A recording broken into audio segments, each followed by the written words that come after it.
This is the morning of the 6th of August, 2024. This was put up on the 4th of August by Sharon Rondeau on the Post and Mail. Title: The world is on fire thanks to Biden and Harris. Actually, it's thanks to Barack Obama. When President Donald Trump left office, there was peace throughout the world. Today, there are ongoing wars in several regions of the world, and other conflicts could escalate into wars at any time. You mean like with Israel and Iran? While Trump was president, Russia did not invade any countries, in contrast to what happened during George W. Bush and Barack Obama administration.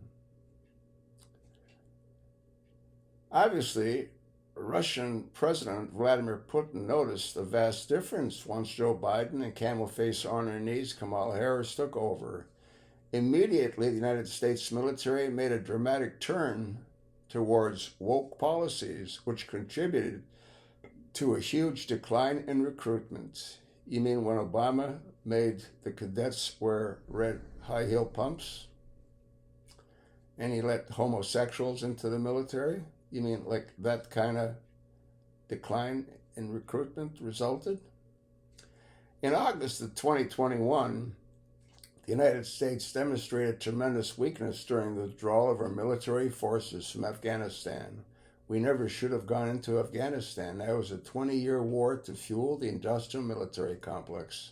It's the only reason they did it. The excuse that they used was, well, yeah, but look what happened. Afghanistan gave bin Laden a place to hide. That isn't true. All of that was total bullshit.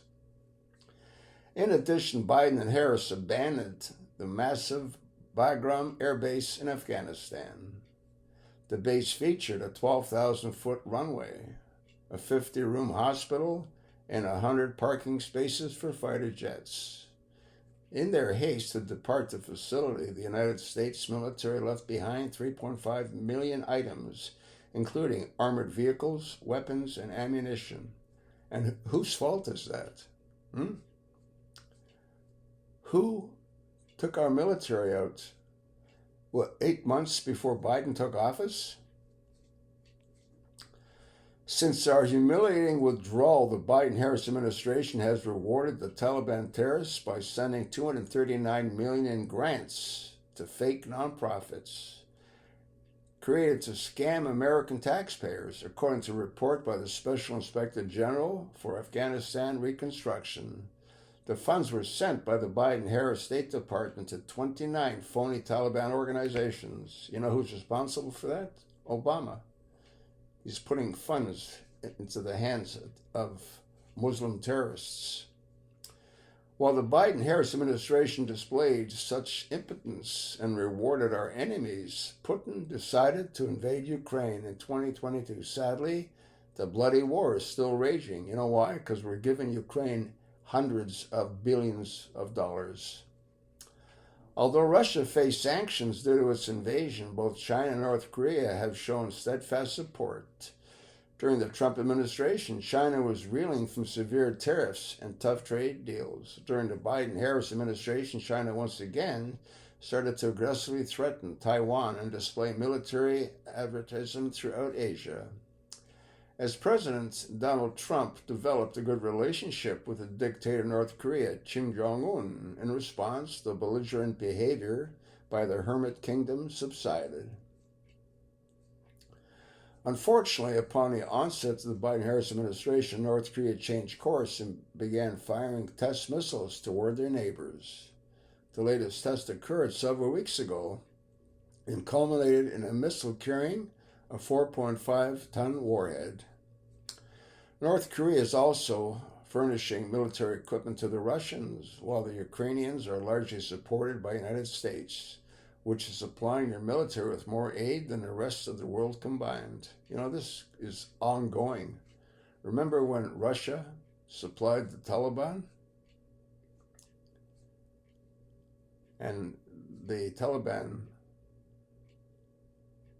well, the United States supplied the Taliban. I apologize. And that caused the demise of the Russian military in that part of the world. They do this all the time. Both countries do it. After the latest congressional authorization, a total of $175 billion in American aid and military equipment has been sent to Ukraine. This funding will keep increasing with no end in sight if Kamala Harris is elected president. Fortunately, President Trump has vowed to end the war quickly if he is elected again. Well, he said he'd end it on day one. Remember that? Another accomplishment of the Trump presidency was the tough economic sanctions placed on Iran. This significantly impaired their ability to fund terrorist organizations like Hamas and Hezbollah. Wasn't it Obama that sent an airplane full of hard cash, $1.5 billion to Iran? Thus, Israel was not invaded during the Trump presidency. In fact, while Trump was president, peace deals were signed between Israel and 4 Arab nations. These historic agreements, known as the Abraham Accords, were a remarkable step toward overall peace in the region. Regrettably, this progress was halted in the Biden-Harris administration, which reduced economic sanctions on Iran. As the funds started flowing to the coffers of the radical mullahs in Iran, the world's largest terrorist benefactor, their extremist Islamic proxies benefited as well. One of these Islamic terrorist organizations, Hamas, attacked Israel on October 7, 2023. It was the worst terror attack on Israel's soil since the founding of the country in 1948. Hamas killed 1,200 innocent people, which was 31 times larger than the next most fatal attack against Israel in 1978. In response to Israel's attack on Hamas in the Gaza Strip, and has responded to terrorist strikes from Hezbollah and the Houthis, other Iranian-backed terrorist groups. For example, on July 27, 12 children were killed in a Golan Heights playground. Israel blamed Hezbollah for the rocket attack. Prior to the incident, Hezbollah had killed 35 civilians and soldiers in missile strikes launched after the October 7 attack by Hamas. In response, Israel killed Hezbollah commander Fouad Shouk in Lebanon. The next day, Hamas leader Ismail Hamyani was killed by a bomb planted in a greenhouse in Tehran, Iran.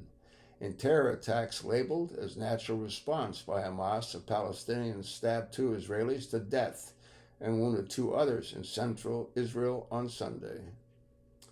The attack against Israel by Iran and their proxies are expected to increase in the days ahead. An Iranian United Nations representative, why is Iran part of the United Nations? I mean, it's just a complete joke. Told CBS News that Hezbollah will choose both broader and deeper targets, and we will not restrict this solely to military targets. That means this upcoming response to Israel is expected to be more aggressive than the rocket attacks that were launched on April 13th by Iran. While the Middle East is on the threshold of a regional war, the Biden-Harris administration has been unsuccessful in brokering a ceasefire settlement. In fact, this administration has been unable to negotiate for the release of 120 hostages still being held by Hamas, including 8 Americans. They're long gone, those people. Along with creating instability throughout the world, the Biden-Harris administration has allowed our southern border to be invaded by undocumented migrants from 177 of the 193 nations in the world. This reversed the progress made by President Trump, who greatly reduced the flow of non-citizens into our country. Trump established sensible policies such as Remain in Mexico, constructed hundreds of miles of border wall, and ended catch and release.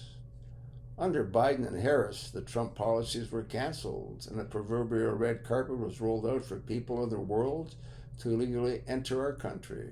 It is unknown how many of these non-citizens are terrorists. Well, you can bet a whole lot of them are terrorists.